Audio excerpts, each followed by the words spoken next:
Thank you very much to Tumsanglovu for that business update. To this now, the Department of Correctional Services has weighed in on media reports that parole has been recommended for convicted murderer Donovan Moodley. According to News 24, the Correctional Supervision and Parole Board has given the green light for Moodley's release more than 20 years after he was convicted for the kidnapping and murder of 21-year-old Leigh Matthews back in 2004. Moodley pleaded guilty and was sentenced to life imprisonment. Now, the department has emphasized that a number of steps still need to be followed before a final decision can be made. Correctional Services spokesperson is Singabakho Nxumalo, who joins us now. Mr. Nxumalo, good evening to you, and thank you very much for your time. So let's begin with some clarity here. Has the Parole Board approved for Donovan Moodley to be placed on parole? A very good afternoon, and thank you for the opportunity. Offender Donovan Moodley has not been approved to be placed on parole, but what we're going through is a parole consideration process. We will remember that Donovan Moodley was given a life sentence. Therefore, a process for life is different from people sentenced to a determined period. Determined period is a number of years, but a lifer is someone that after having served the minimum required time, the profile must go through what we then call a case management committee.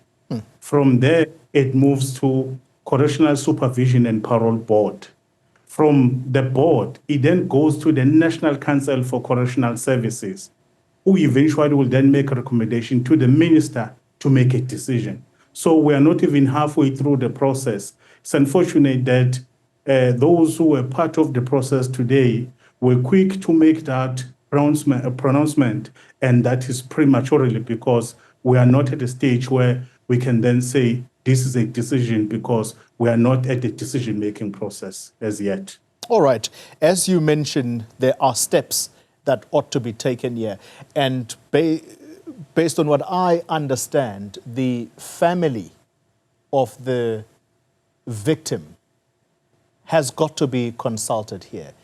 What is the standpoint of Leigh Matthews' family about his possible recommendation for release? Donovan Moodley has appeared before the Parole Board on a number of occasions. And the victims, by law, must be invited to make representation. And they've done so throughout. In many cases, it is acceptable that the victims will express themselves, and some will say that they will prefer a person not to be placed out on parole. Some will even say that a person must die in prison. But the Correctional Services Act is clear in terms of what needs to happen, because every inmate, after having served the minimum required time, must be taken through the parole consideration process, which doesn't guarantee that the person will be placed out, but you have to be considered. So even with this particular case, the victims were invited and they've been participating fully.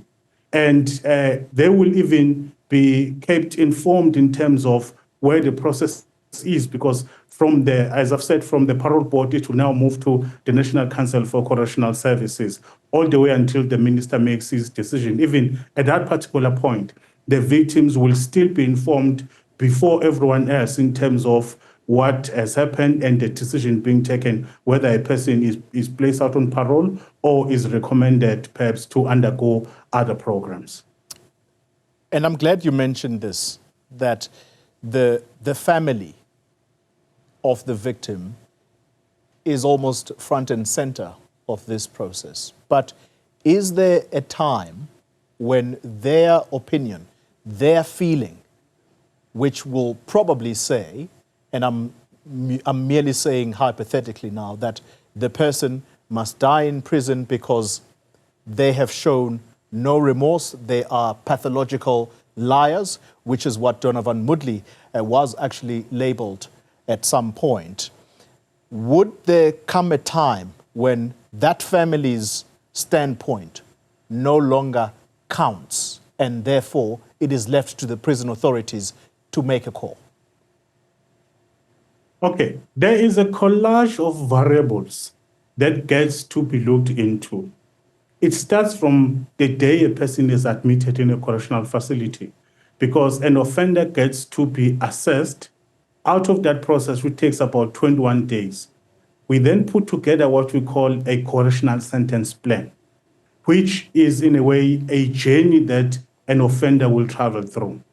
Once a person has then served the minimum required time, you then have specialists who will then assess this person and then do their own assessment reports, and all of that goes into a file of this particular offender. What you then get to be seized with during now these assessment phases, let's, for instance, take the parole board.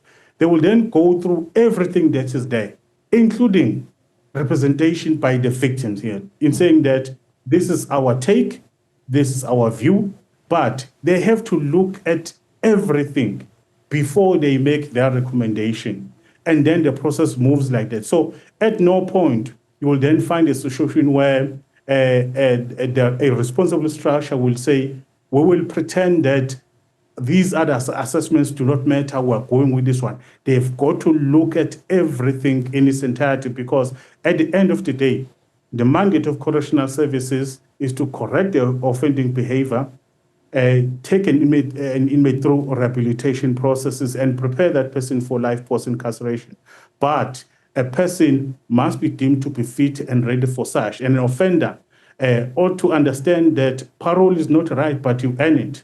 And if you are deemed to be fit, you are placed out. If not, you are then given what we call a further profile. But everything gets to be looked into, including representation by the victims of crime. Very briefly, I'm placing emphasis on the victim's family because the Matthews family has said on previous occasions that they oppose Donovan Moodley's release from prison. What were their reasons? I cannot detail those reasons publicly, but they will express themselves fully. They detail everything there. Hence, it is the responsibility of those structures to then look at everything and then make a recommendation in terms of what's the way forward. As I've said, and I will maintain this point, you've got to look at everything contained in that file, so that at the end of the day, you can then say, this decision is taken because we've considered everything.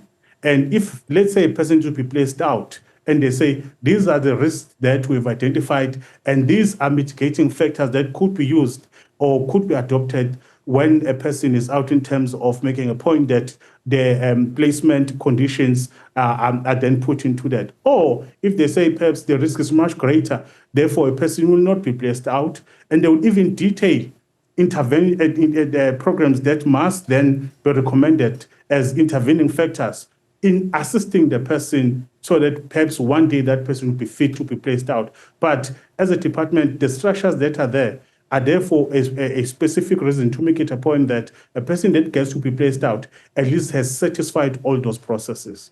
Singabakho Nxumalo, thank you very much for your time and clarity this evening. Correctional Services spokesperson there talking to us about this development.